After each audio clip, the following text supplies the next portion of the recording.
Matahari di langit Madinah terasa lebih panas dari biasanya. Setahun telah berlalu sejak kemenangan gemilang di Badar.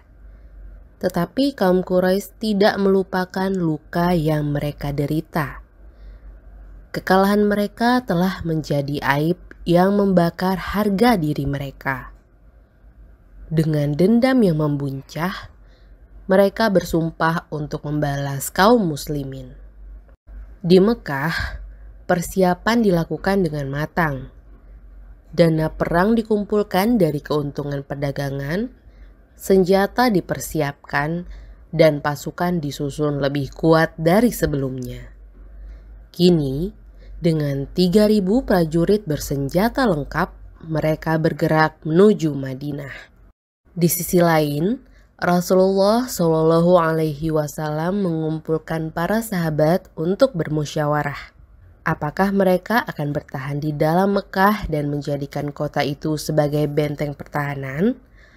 Ataukah mereka akan keluar untuk menghadapi musuh di medan terbuka? Rasulullah Shallallahu Alaihi Wasallam lebih condong untuk bertahan di dalam kota. Tetapi sebagian sahabat yang tidak ikut serta dalam perang Badar ingin membuktikan keberanian mereka. Dengan penuh semangat, mereka meminta agar peperangan dilakukan secara terbuka. Rasulullah Shallallahu Alaihi Wasallam menerima keputusan itu.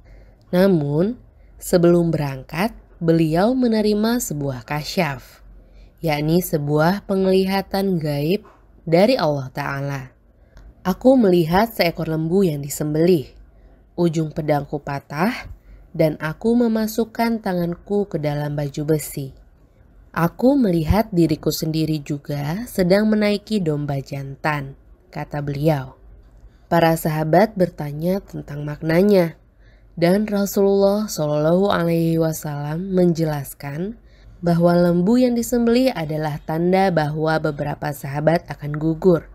Ujung pedang yang patah menandakan bahwa seseorang dari keluarganya akan syahid, dan baju besi yang dikenakannya adalah simbol bahwa bertahan di dalam Madinah sebenarnya lebih baik.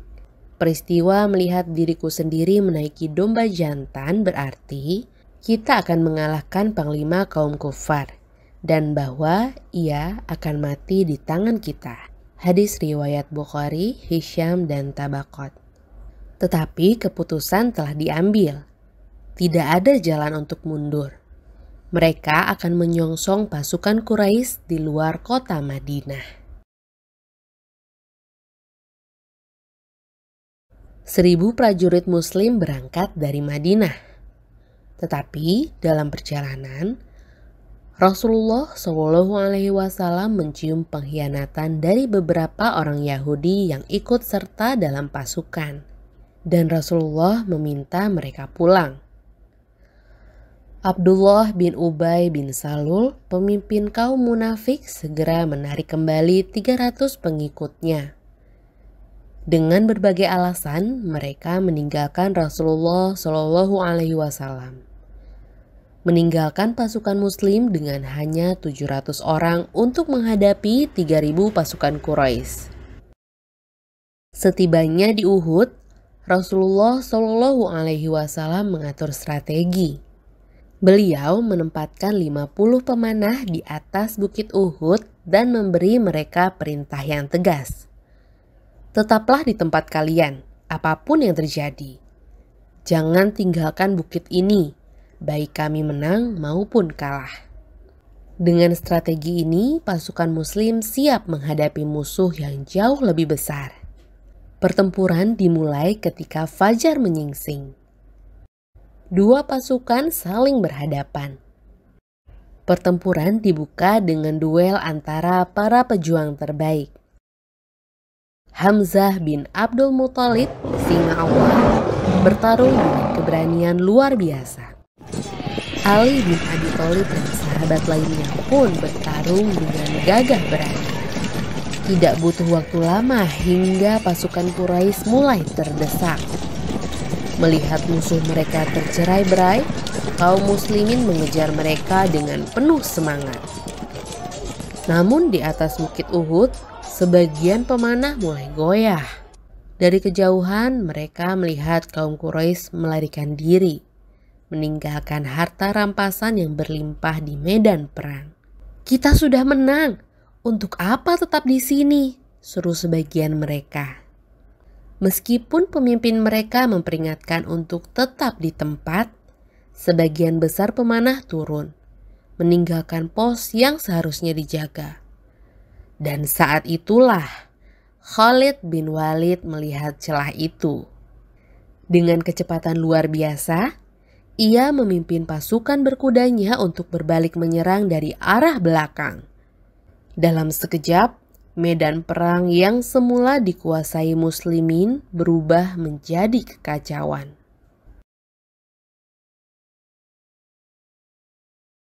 Pasukan Quraisy yang semula melarikan diri kini kembali menyerang. Di tengah hiruk-pikuk pertempuran, Hamzah bin Abdul Muthalib terjatuh setelah ditikam oleh Wahsy, seorang budak yang dijanjikan kebebasannya jika berhasil membunuhnya. Rasulullah Shallallahu Alaihi Wasallam sendiri menjadi sasaran utama. Batu dan pedang menyerang dari segala arah. Sebuah batu besar menghantam kepala beliau, membuat helm besinya pecah dan melukai wajahnya. Darah mengalir di dahi dan bibir beliau. Tubuhnya tersungkur dan banyak sahabat mengira beliau telah gugur. Di saat genting itu, seorang sahabat bernama Talha bin Ubaidillah melihat panah meluncur ke arah wajah Rasulullah Shallallahu Alaihi Wasallam. Dengan cepat, ia mengangkat tangannya untuk melindungi beliau. Panah itu menembus tangannya, membuatnya terluka parah. Tetapi ia tidak menurunkan tangannya sedikit pun. Ketika musuh semakin mendekat, Rasulullah Shallallahu Alaihi Wasallam hanya berdoa, "Ya Allah, ampunilah kaumku, karena mereka tidak tahu apa yang mereka perbuat." Para sahabat yang tersisa membentuk formasi melindungi beliau. Nusaibah binti Ka'ab, seorang wanita pemberani, bertarung dengan gagah di sisi Rasulullah Shallallahu Alaihi Wasallam, menghadang musuh dengan pedangnya. Sementara itu, kaum muslimin yang terpencar mulai berkumpul kembali. Ketika mereka melihat Rasulullah Shallallahu Alaihi Wasallam masih hidup, semangat mereka kembali menyala. Dengan segenap tenaga, mereka bertahan hingga akhirnya pasukan Quraisy mundur, merasa cukup dengan balas dendam mereka. Di tengah kekacauan di medan Uhud, saat pasukan muslim mulai tercerai-berai, seorang pria berdiri tegak di antara debu dan darah. Dialah Anas bin Nadar, seorang sahabat yang tidak sempat ikut serta dalam perang Badar. Ia selalu menyesali hal itu. Dan kali ini, ia bersumpah untuk menebusnya. Tanpa gentar, ia berlari menerjang pasukan Quraisy seorang diri, menebas musuh dengan keberanian yang membakar semangat. Seorang diri, ia bertarung tanpa takut. Panah menembus tubuhnya, pedang menggores dagingnya, tombak menghujamnya dari segala arah. Tetapi ia terus maju, terus bertarung hingga tubuhnya tak lagi mampu berdiri. Ketika perang usai, para sahabat menemukan jasadnya. Tubuhnya telah terkoyak oleh lebih dari 80 luka, tebasan pedang, tusukan tombak, dan hantaman panah. Tak satu pun bagian tubuhnya yang utuh. Satu-satunya orang yang mengenalinya adalah saudari perempuannya, yang mengenali tubuhnya hanya dari ujung jari-jarinya. Saat perang usai, Rasulullah Shallallahu Alaihi Wasallam berdiri di atas medan pertempuran, menyaksikan para syuhada yang terbaring di tanah. Di antara mereka ada jasad Hamzah bin Abdul Muthalib yang telah dimutilasi oleh Hindun bin Utbah, istri Abu Sufyan. Di sisi lain medan perang, Darah dan air mata bercampur saat kabar mengerikan menyebar. Rasulullah telah gugur. Di medan perang, mereka yang mendengar kabar ini merasa seolah dunia runtuh. Beberapa di antara mereka kehilangan semangat bertarung, tangan mereka gemetar, pedang mereka terjatuh.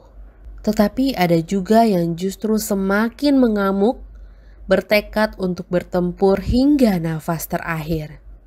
Seorang wanita dari Banu Dinar berlari ke medan perang. Ia baru saja kehilangan ayah, saudara, dan suaminya dalam peperangan ini. Tetapi ia bahkan tidak menangis. Dengan nafas tersengal, ia bertanya, "Di mana Rasulullah?" Seseorang mengantarnya ke tempat Rasulullah SAW berada. Ketika ia melihat beliau masih hidup, ia menghela nafas lega dan berkata, "Ya Rasulullah, asalkan Anda selamat, tidak aku hiraukan siapapun yang mati." Perang Uhud telah membuktikan kebenaran kasyaf yang diterima Rasulullah SAW sebelum perang terjadi. Perang Uhud bukan sekedar pertempuran yang dimenangkan atau dikalahkan. Uhud adalah pelajaran tentang ketaatan, tentang bagaimana kelalaian sekecil apapun bisa mengubah jalannya sejarah. Uhud adalah ujian keimanan yang menunjukkan bahwa kemenangan sejati bukanlah di medan perang, tetapi dalam keteguhan hati.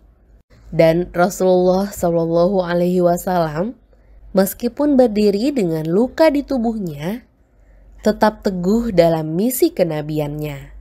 Karena Islam tidak lahir dari kemenangan yang mudah. Islam lahir dari ujian, pengorbanan, dan keteguhan hati mereka yang tetap berdiri. Meski dunia seakan runtuh di sekitar mereka.